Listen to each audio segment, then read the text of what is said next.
So hey guys, welcome to Counter. आज हम लोग चैप्टर 5 का ऑर्गेनाइजिंग चैप्टर को आगे फर्दर प्रोसीड करेंगे। ये उस चैप्टर की वीडियो नंबर 2 है, पार्ट 2 है। पिछली वीडियो में हम लोगों ने इसके ऑर्गेनाइजेशन स्ट्रक्चर की डेफिनेशन पढ़ी थी, ऑर्गेनाइजिंग के बारे में पढ़ा था, उसका प्रोसेस पढ़ा था और इंपॉर्टेंस वगैरह पढ़ी थी। इसमें हम लोग पढ़ेंगे कि ऑर्गेनाइजेशन स्ट्रक्चर कितने टाइप्स के होते हैं और ऑर्गेनाइजेशन कितने टाइप्स की होती है। ठीक है, तो सबसे पहले ऑर्गेनाइजेशन स्ट्रक्चर 2 टाइप्स के होते हैं। कितने टाइप्स के? 2 टाइप्स के। पहला होता है आपका फंक्शनल स्ट्रक्चर और दूसरा होता है आपका डिविजनल स्ट्रक्चर। ठीक है, पहला फंक्शनल, दूसरा डिविजनल। फंक्शनल स्ट्रक्चर क्या होता है? फंक्शनल स्ट्रक्चर में जो कि ऑर्गेनाइजेशन बाइफरकेट होती है वो होती है according to their function.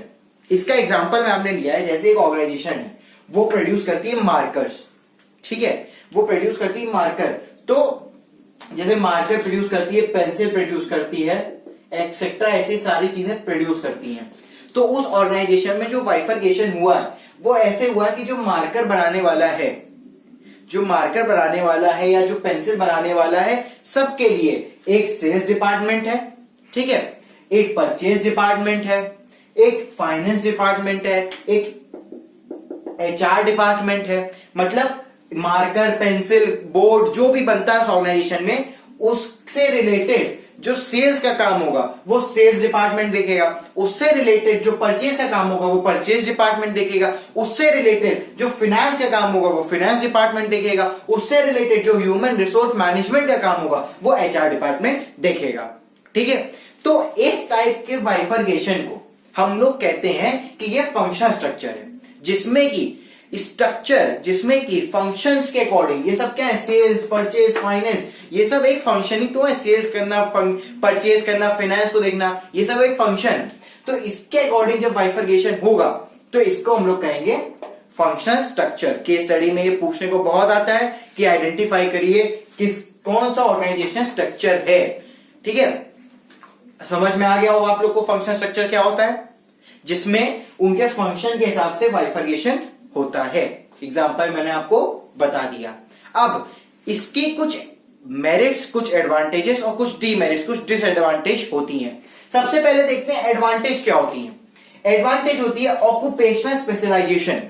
Occupational specialisation, इसमें आपको ऑक्यूपेशनल स्पेशलाइजेशन मतलब सेल्स, जैसे आप हो, आपने एमबीए कर रखा है फाइनेंस से, ठीक है, मार्केटिंग से नहीं, फाइनेंस से कर रखा है, तो आपको फाइनेंस के अंडर काम करने को मिलेगा।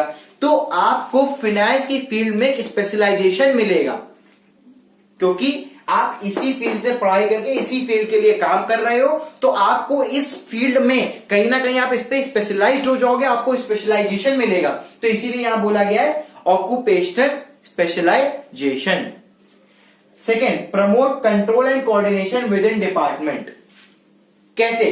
कंट्रोल कोऑर्डिनेशन सबका मतलब आपको पता है कैसे। सब में अपने अपने डिपार्टमेंट के अपने अपने जो लोग पढ़ाई करे हुए हैं वही हैं।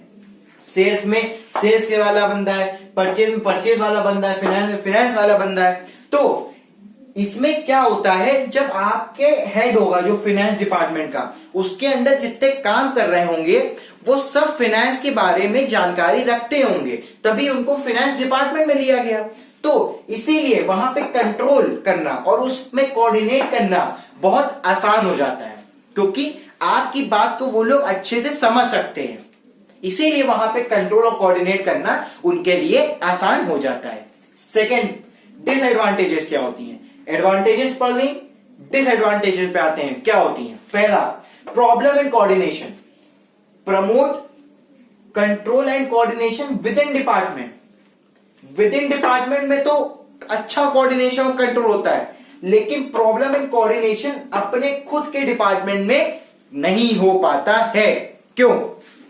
जब सब बंदे एक ही जैसे होंगे, एक ही फील्ड की नॉलेज रखते होंगे, तो हर आदमी अपने आप को दूसरे से अच्छा या बेहतर स्टडी करने वाला समझेगा।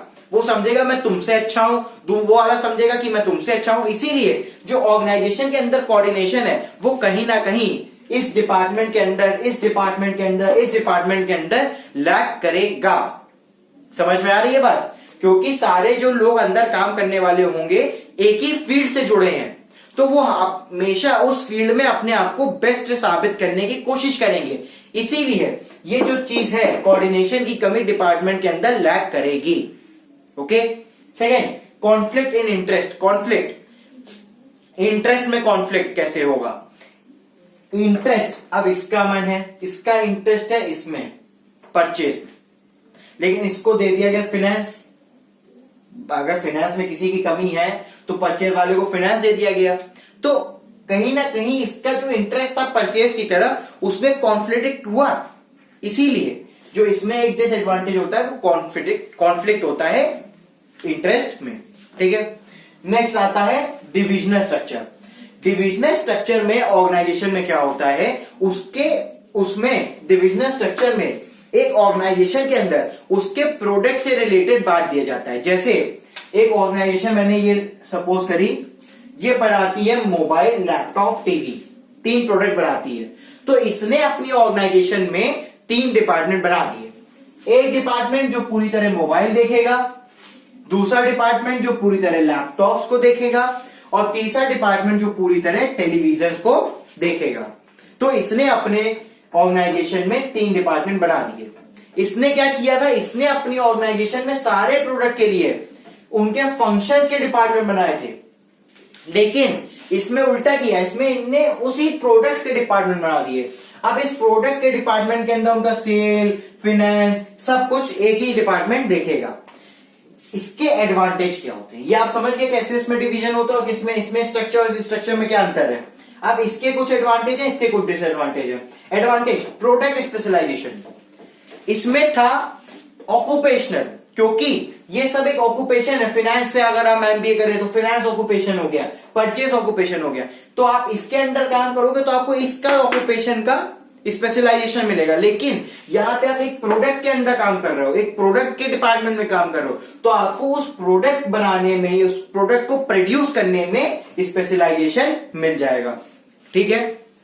फास्ट डिसीजन मेकिंग, यहां पे क्या करना पड़ता था, इसी प्रोडक्ट की अगर कुछ परचेज करनी है तो पहले फाइनेंस वाले से पूछो भैया पैसे दे दो, फिर सेल्स वाले से पूछो कि कितनी करें, कि किस हिसाब से सेल्स हुई। तो यहां पे डिसीजन जो है वो बहुत लंबा प्रोसेस था, क्योंकि यहां पे बहुत सारे डिपार्टमेंट्स इन्वॉल्व होते थे एक एक्टिविटी करने में। लेकिन यहां पे एक ही डिपार्टमेंट है, एक ही प्रोडक्ट का, तो इसीलिए डिसीजन जो है वो एक ही डिपार्टमेंट को लेना है। कहीं ना कहीं डिसीजन यहां पे फास्ट होगा। एडवांटेज क्लियर है। Disadvantage, conflict. एक प्रोडक्ट में फिर वही बात, सब लोग अपने आप को अच्छा एक से समझेंगे, वो कहेंगे मैं इसके लिए अच्छा हूं, वो कहेगा मैं उसके लिए अच्छा हूं, तो वो चीज होगी, क्या होगी, कॉन्फ्लिक्ट बढ़ेगा। सेकेंड, इंक्रीज इन कॉस्ट, क्योंकि यहां पे कोई स्पेशलाइज्ड नहीं है, यहां पे कोई ऑक्यूपेशनली स्पेशलाइज्ड नहीं है, बल्कि यहां पे डिविजनली, यहां पे प्रोडक्ट स्पेशलाइजेशन है, यहां पे ऑक्यूपेशनल स्पेशलाइजेशन को छोड़ के प्रोडक्ट स्पेशलाइजेशन है। इसीलिए यहां पे ऑक्यूपेशन का था तो ये यहां पे पैसे बचाता, ये यहां पे पैसे बचाता, ये यहां पे पैसे बचाता, लेकिन यहां पे तो सब मिसमैच लोग हैं, मतलब सभी के एक में भरे हुए हैं, तो यहां पे कहीं ना कहीं प्रोडक्ट की कॉस्ट बढ़ेगी, कहीं ना कहीं यहां पे प्रोडक्ट की कॉस्ट जो है वो बढ़ेगी। इतनी बात समझ में आई। टाइप्स ऑफ ऑर्गेनाइजेशन में ये था टाइप्स ऑफ ऑर्गेनाइजेशन स्ट्रक्चर। अब ये चीज जो हमारी आती है यहां से, ये है types of organisation.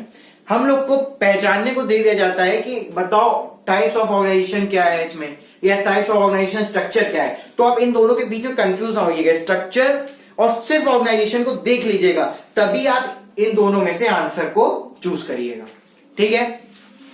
Types of organisation फिर 2 तरीके की होती हैं, एक होती है फॉर्मल और दूसरी होती है इनफॉर्मल। फॉर्मल क्या होती है, फॉर्मल लेटर्स आपने पढ़ोगे, फॉर्मल लेटर, तो वही formal. When the manager are carrying out organization process, then a result systematic working is done. देखो, जब कोई एक कंपनी का मैं मैनेजर हूं मैं एक कंपनी का मैनेजर हूं, मैं एक अपनी ऑर्गेनाइजेशन को मैनेज कर रहा हूं, तो मैं वहां पे सिस्टमैटिकली काम कराऊंगा सबसे, क्योंकि I am the manager of the organization. तो मेरी रिस्पॉन्सिबिलिटी बनती है कि मेरे सबऑर्डिनेट से काम लेने की। तो ये जो तरह का काम होगा जहां पे काम सिस्टमैटिकली और फॉर्मली हो रहा होगा, कोई यार दोस्त नहीं, सिर्फ मैं बॉस, तुम मेरे एम्प्लॉय, मेरे यहां आओ, 9 to 5 की जॉब करो, अपने घर जाओ, 9 to 5 तक मेरे इंस्ट्रक्शन पे रहोगे, उसके बाद अपना काम अपना खुद समझो। तो ये एक फॉर्मल ऑर्गेनाइजेशन हुई। यहां पे no friendship, nothing, no social life, ठीक है। तो इस टाइप के ऑर्गेनाइजेशन को, जहां पे मैनेजर जो होते हैं वो कैरी करते हैं ऑर्गेनाइजेशन प्रोसेस को, जो प्रोसेस हम लोग ने पढ़ा था उसको, फॉर सिस्टमैटिक वर्किंग, सिस्टमैटिकली काम होने के लिए जो मैनेजर्स होते हैं वो ऑर्गेनाइजेशन प्रोसेस को रन करते हैं, इसको कहते हैं फॉर्मल ऑर्गेनाइजेशन। सीधी सी बात, डेफिनेशन भूल जाओ, मैं बता रहा हूं, जिस ऑर्गेनाइजेशन में बिल्कुल फॉर्मली, मतलब मैं बॉस तुम मेरे सुपीरियर या सबऑर्डिनेट, वो रिलेशनशिप फॉलो हो, कोई दोस्ती यारी नहीं, बिल्कुल आए काम करे चले गए, एक दूसरे से सर सर करके बात कर रहे हैं, वो हो गया फॉर्मल ऑर्गेनाइजेशन। मैंने ऐसे ही समझा था तो मैं तुम्हें भी ऐसे ही समझा पाऊंगा। Formal organisation. इनफॉर्मल ऑर्गेनाइजेशन क्या होती है? इन सब जॉब पोजीशन में काम करके, जो ये सब जॉब पोजीशंस हैं, इसमें काम करके जो लोगों के बीच में दोस्ती हो जाती है, एक फ्रेंडशिप बन जाती है, उसको हम लोग कहते हैं इनफॉर्मल ऑर्गेनाइजेशन। अब एक एग्जांपल दोनों को क्लियर कर देगा, ठीक है। ये भैया है मैनेजर, ठीक है, ये है मैनेजर भैया, इनके अंडर में काम करते हैं ए भैया, बी भैया, सी भैया, ठीक। मैनेजर के अंडर में 3 लोग काम करते हैं, A B C. Manager order देता है, एबीसी काम करते हैं। ये क्या हुआ? फॉर्मल ऑर्गेनाइजेशन हुआ, ठीक है। क्योंकि ए बी सी एक ही पोस्ट में काम कर रहे हैं तो इन लोग की बातचीत करके फ्रेंडशिप हो गई। क्या हो गई? फ्रेंडशिप हो गई। ड्राइंग बहुत खराब है, समझ लेना। फ्रेंडशिप हो गई। अगर आप भी सोचो, आप किसी जॉब में काम कर रहे हो तो आपकी अपनी कलीग के साथ फ्रेंडशिप हो जाती है ना, ठीक है। तो जो इस फ्रेंडशिप होने की वजह से ऑर्गेनाइजेशन बनती है उसको हम लोग कहते हैं इनफॉर्मल ऑर्गेनाइजेशन। अब यह फ्रेंडशिप हो गई तो इसके क्या एडवांटेज होंगे? फास्ट डिसीजन काम हो जाएगा। अगर फॉर्मल होता, फ्रेंडशिप नहीं होती, तो ए जाता भैया चिट्ठी लिख के, भैया मेरा ये काम है भाई ये कर दो, तो वो फिर नखरे दिखा के 2 बार काम करता। लेकिन क्योंकि इनफॉर्मल ऑर्गेनाइजेशन है, इन दोनों के बीच में दोस्ती है, तो ये जाएगा ए भाई काम कर दे, बी कहेगा ले काम कर दिया।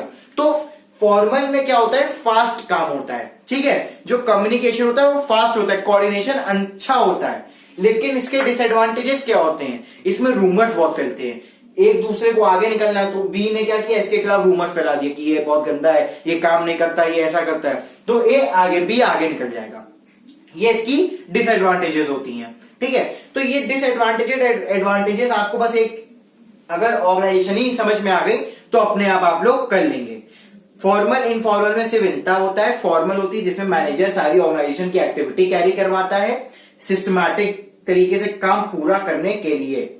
इनफॉर्मल होता है जिसमें ऑर्गेनाइजेशन, जो इसमें जॉब पोजीशन मिलती है फॉर्मल ऑर्गेनाइजेशन में, उनमें काम करके जो एक एम्प्लॉय का सोशल रिलेशन बन जाता है ऑर्गेनाइजेशन के अदर एम्प्लॉयज के साथ, उसको हम लोग कहते हैं इनफॉर्मल ऑर्गेनाइजेशन।